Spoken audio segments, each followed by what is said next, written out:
Rufa Gutierrez denies she's pregnant with Herbert Bautista's baby. Peña-lagan ni Rufa Gutierrez ang balitang buntis siya ngayon at ang ama raw ng kanyang dinadala ay ang kanyang bali-balitang boyfriend na si former Quezon City Mayor Herbert Bautista. Sa kanyang Instagram stories kagabi, January 18, 2024, sunod-sunod ang posts ni Rufa ng denial ukol sa mga ito. Una na rito ang larawan nila ni Herbert na ibinahagi sa social media.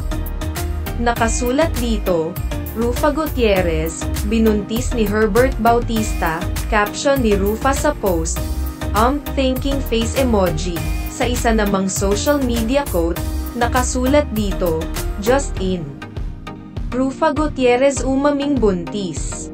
Herbert Bautista magiging tatay na, sabi ni Rufa sa caption, I wasn't going to dignify this with an answer but everywhere I go, people are congratulating me, shock. Laughing emojis, ibinahagi rin ni Rufa ang Facebook post ng isang tabloid. Nakalagay dito, how true na buntis daw ang aktres na si Rufa Gutierrez kay dating Quezon City Mayor Herbert Bautista. Ang sabi lang ng aktres dito, so here it is fake news. Naging usap-usapan ang relasyon ni Rufa at Herbert noong taong 2022. Samantala, tinawag ding fake news ni Rufa ang kumakalat na quote card na sinabi umano ng kanyang inang si Annabel Rama. Pinalalabas na talak ito ni Annabel sa kanyang estranged daughter-in-law na si Sara Labati. Mababasa rito ang salitang, waldas, na siya raw dahilan ng hiwalayan ni Sara at asawang si Richard Gutierrez.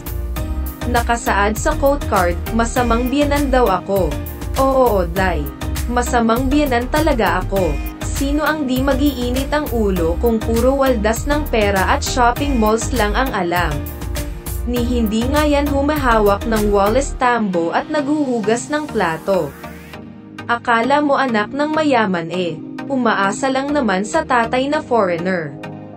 Hay nako day. Gigil mo ako day ha, paglilinaw ni Rufa tungkol dito. Again, fake news.